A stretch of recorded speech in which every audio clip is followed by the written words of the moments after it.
Robinson Crusoe sus primeros viajes, su naufragio y una estadía de 28 años en una isla deshabitada. ¿De qué se trata? Listo para la isla. Cuando escuchamos el nombre Robinson Crusoe, la mayoría de las personas tiene la misma imagen, un hombre ausente, con una larga barba y una piel bronceada por el sol, recorriendo una isla solitaria con un único compañero que tiene el curioso nombre de Viernes. Esto ya muestra la fuerza de la influencia del mito de Robinson Crusoe. Incluso, un famoso club vacacional lleva su nombre. Pero la historia de Robinson Crusoe que Daniel Defoe publicó de manera anónima en 1718, porque decía que Crusoe la había escrito, no describe un dulce pasar sin hacer nada, sino que, por el contrario, narra los arduos trabajos que tuvo que hacer el náufrago. Defoe muestra en una novela relatada casi con estilo periodístico, cómo, después de varias expediciones arriesgadas, un hombre pasa 27 años solo en una isla, sin perder las ganas de vivir. En su isla, vuelve a empezar sin nada y simula la vida en su Inglaterra natal, solo que con otros medios. Junto al Quijote de Cervantes, Robinson Crusoe es uno de los principales pilares en el camino hacia la novela moderna y uno de los relatos más apasionantes de la literatura universal. Ideas fundamentales. Robinson Crusoe es un pilar en el camino hacia la novela moderna. Daniel Defoe publicó el libro en 1719 y dijo que el propio Crusoe había escrito el libro a su regreso. La novela está basada en diferentes informes auténticos, entre otros, el del marinero Alexander Selkirk, quien pasó varios años en una isla deshabitada. A diferencia de la mayoría de los autores de su tiempo, Defoe renuncia a un estilo fantástico y apuesta por una narrativa realista. Robinson comienza su vida llena de aventuras, huyendo de la seguridad que le da su pertenencia a la clase media y convirtiéndose en negociante en un barco comercial. Una vez que se ha garantizado una existencia como terrateniente en Brasil, parte en una expedición para conseguir esclavos africanos que puedan servirle como mano de obra en el campo. El barco naufraga y Crusoe, el único sobreviviente, es arrastrado hasta una isla solitaria. Crusoe interpreta su destino como un castigo de Dios y está dispuesto a sobreponerse por sus propios medios, construye un refugio, cría ganado, cultiva campos y jardines. Teme sobre todo a los caníbales, que reman con regularidad desde una isla vecina, para matar y comer a sus prisioneros. Robinson logra rescatar a uno de los prisioneros, quien se convierte en su compañero. Lo llama Viernes y lo convierte al cristianismo. Luego de que los dos logran poner fin a un motín en un barco inglés, su capitán lleva a Robinson de regreso a su hogar, después de 28 años. La novela se convirtió en un gran éxito y dio lugar a un nuevo género literario que encontró muchos imitadores, la Robinsonada. Resumen. Consejo paterno. Robinson Crusoe nace en 1632 en York, Inglaterra. Su padre es un negociante originario de Bremen, Alemania. Su deseo es que su hijo complete un estudio en Derecho y que lleve una vida tranquila en la clase media inglesa. El padre no oculta que esto le abrirá las puertas para la vida más agradable que uno podría imaginar. Pero Robinson tiene otros planes. El mar lo llama. Su padre se opone, al mar van solo quienes buscan la aventura y pueden pagarla o quienes no tienen otra opción porque son demasiado pobres. Robinson no forma parte de ninguno de esos grupos y debería conformarse con lo que Dios le ha dado. En el mar y en la prisión. Cuando un amigo parte en barco hacia Londres, ya no hay nada que detenga a Robinson. A escondidas, sube a bordo, pero pronto se arrepiente, cuando una fuerte tormenta le enseña lo que es el terror. La tripulación no lo entiende, pues ante los ojos de los marineros se trata solo de una tenue brisa. Con las olas, desaparecen poco a poco también los miedos de Robinson. No obstante, pronto, el miedo vuelve con más fuerza, una tormenta mucho más violenta hace que el barco por poco se hunda. Robinson llega a humanos. Una pequeña civilización. Una tormenta con rayos y truenos cae sobre la isla. Robinson sobrevive a ella en su casi acogedora vivienda. Pero, en ese momento, se da cuenta de que todas sus reservas de pólvora podrían explotar con una sola chispa. Como resultado de esto, divide su barril de pólvora en 100 pequeños paquetes que distribuye en diferentes cuevas. Para su alegría, Robinson descubre cabras salvajes, a las que, después de las dificultades iniciales, logra cazar, ordeñar y comer. Sufre por su soledad y la imposibilidad de encontrar una solución para su situación, pero está orgulloso de sus logros hasta el momento. Sobre todo, piensa, está vivo y con ello es más feliz que el resto de la tripulación. Robinson fabrica un calendario, enmarca un poste en el lugar en el que el mar lo devolvió a la tierra. Con diferentes muescas marca días, semanas, meses y años. Dao Barco también logró rescatar material de escritura, 3 Biblias, un perro y 2 gatos. Robinson se pone cómodo con el material de escritura, empieza a escribir un diario, que comienza con una tabla de ventajas y desventajas de su situación. Con esto se da valor porque, a pesar de su desdichada situación, encuentra suficientes recursos como para sobrevivir. Robinson cava un sótano que puede ser utilizado como salida de escape de su campamento. Ahí guarda sus pertenencias. Poco a poco, construye una mesa y una silla, apuntala su carpa y la protege de las masas de agua durante las temporadas de lluvia. Cuelga las pieles de los animales que apresa y con el cebo de las cabras, fabrica velas para la noche.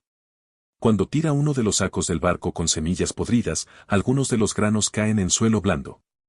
Después de un mes en el que ha llovido mucho, Robinson descubre en el lugar unos delicados retoños. Completamente sorprendido, lo primero que piensa es que se trata de un milagro. Durante los 5 años que siguen, logra convertir las pocas plantas en un verdadero cultivo de cebada y arroz. Conversión después de disfrutar de la carne de tortuga, Robinson enferma, tiene fiebre, calofríos y pesadillas. Se pregunta por qué Dios no lo salva y llega a la conclusión de que hasta ahora no ha hecho mucho por agradarle y que el naufragio tal vez sea un gran castigo de su parte. De pronto, los versículos del Nuevo Testamento ya no le resultan tan huecos y vacíos. Siente que ha despertado y hace de la lectura de la Biblia su lectura matinal y vespertina. Poco a poco se siente mejor, pero transcurren varias semanas hasta que se recupera por completo. Luego explora el resto de la isla, donde encuentra caña de azúcar y plantas de tabaco. También encuentra bayas que convierte en pasas. Se siente como un rey en su propio paraíso y hasta construye una casa de campo en la parte trasera de la isla, donde puede recluirse de tanto en tanto. Durante su segundo año en la isla, Robinson logra establecer un pequeño campo. Con los granos cosechados empieza a hornear pan.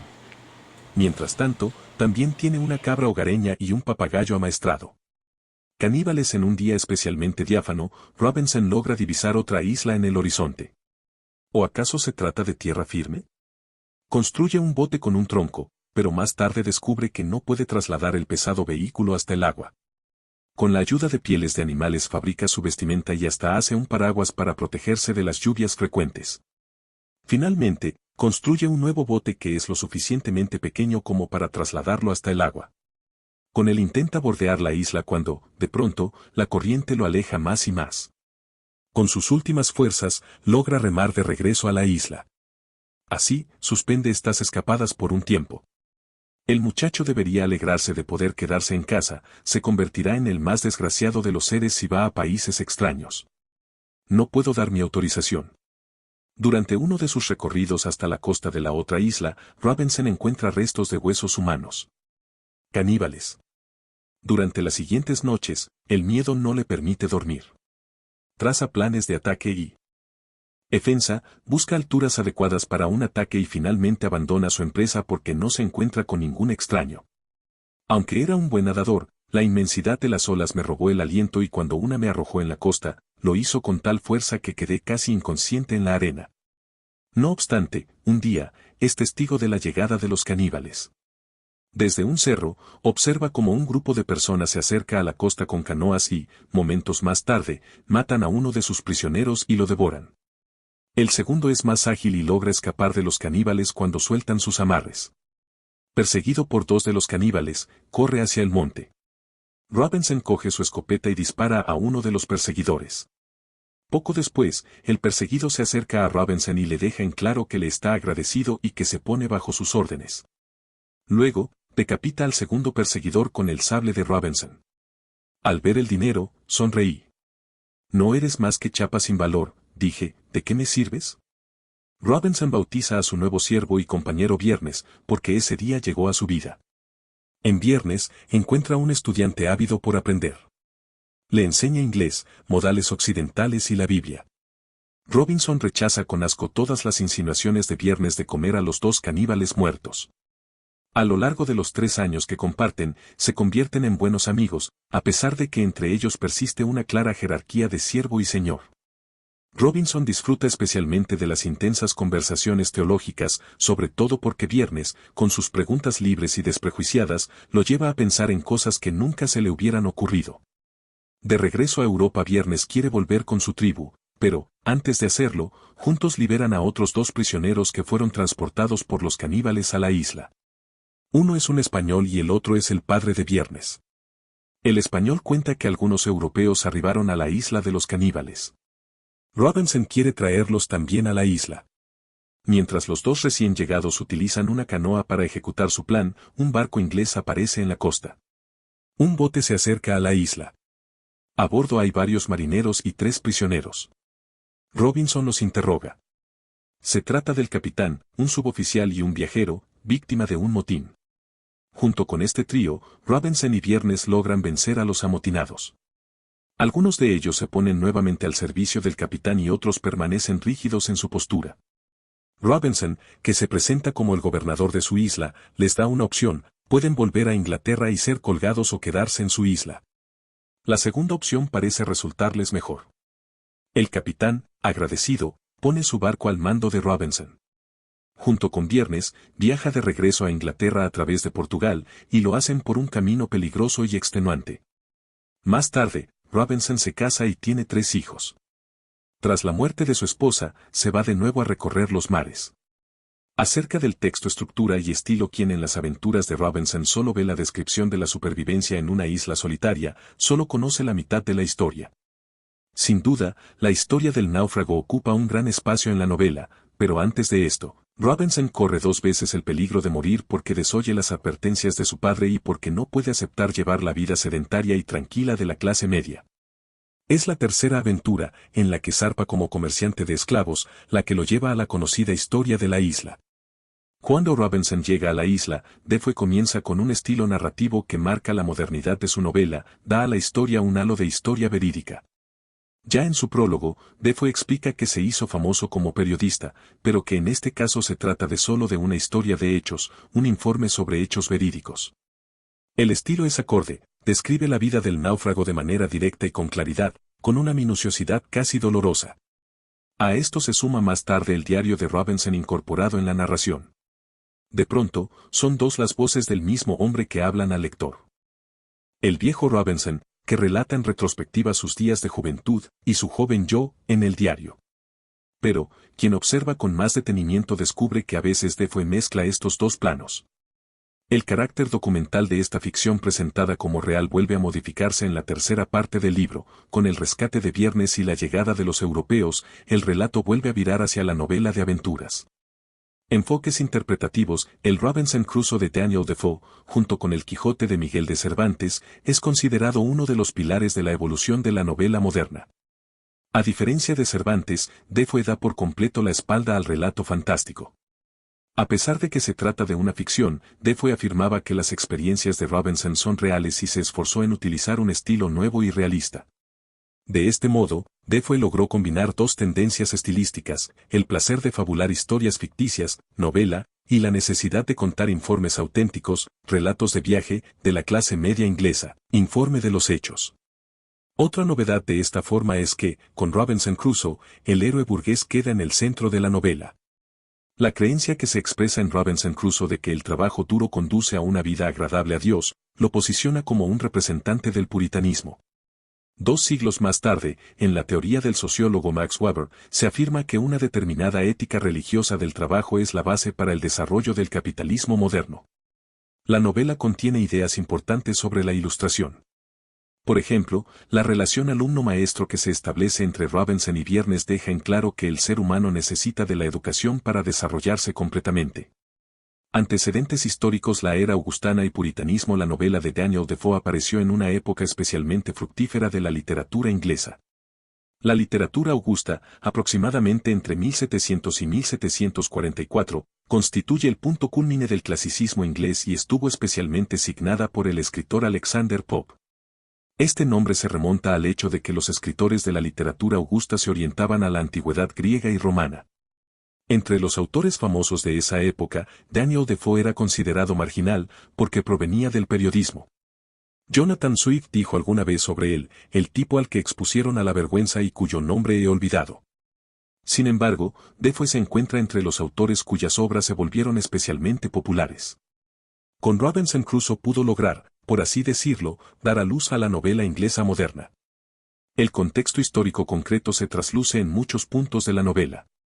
La influencia de la Ilustración y la creencia de que todo es posible y de que el avance nunca se detiene aparecen en cada página. La aceleración de la religiosidad y el trabajo en Robinson Crusoe merecen especial atención. Defoe era presbiteriano, una forma especial de puritanismo. Los puritanos intentaban transformar la iglesia anglicana.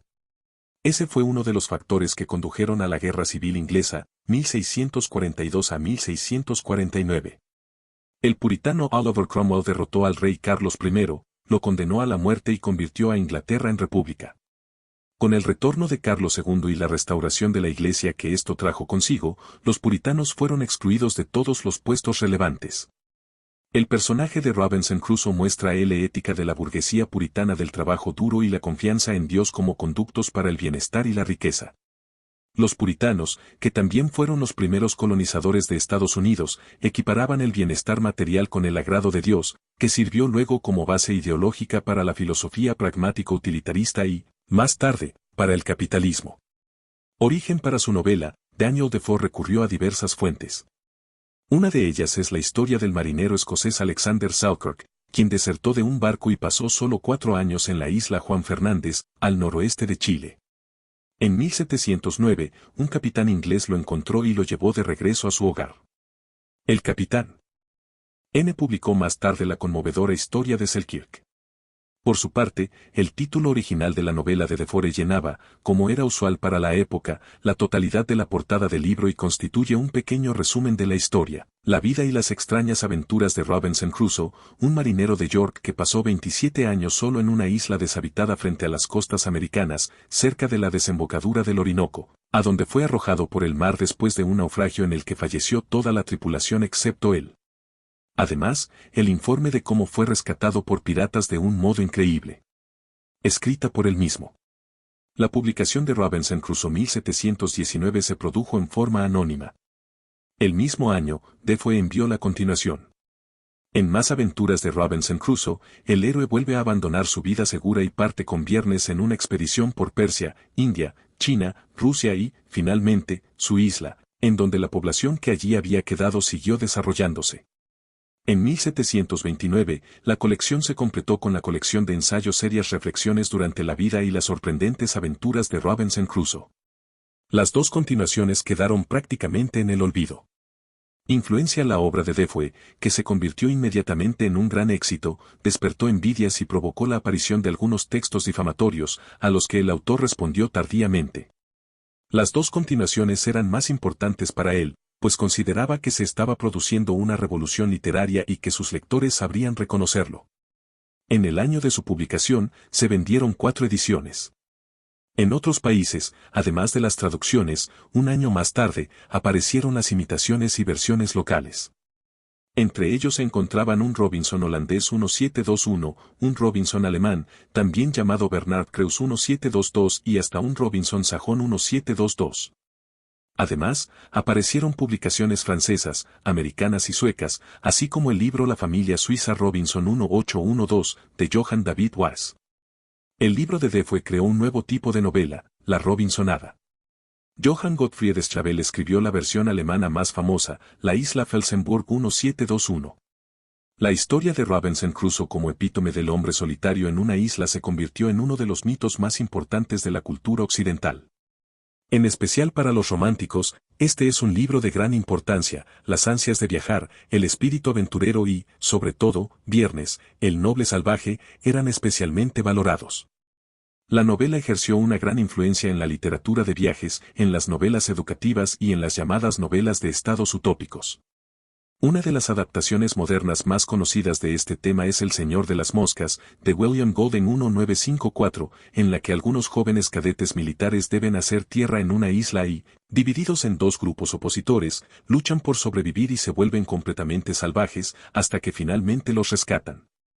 En su novela Viernes o El limbo del Pacífico 1967, Michel Tournier hace de Viernes el héroe que enseña a Robinson a disfrutar de una vida lúdica y cercana a la naturaleza.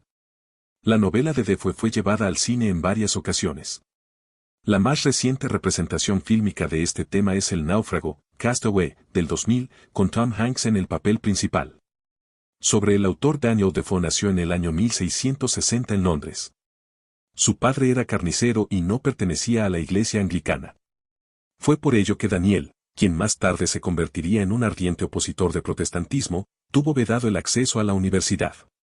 Su plan original era convertirse en un sacerdote presbiteriano, pero abandonó la idea para perseguir una carrera como comerciante. Sin embargo, en poco tiempo, su empresa terminó en la bancarrota y las deudas se acumularon, deudas que, por otra parte, lo acompañarían toda su vida. Publicó varios panfletos y gacetillas en los que defendía la tolerancia religiosa y las reformas sociales. En 1702 escribió un tratado en el que atacaba a la iglesia anglicana. Un año más tarde fue puesto en Pr.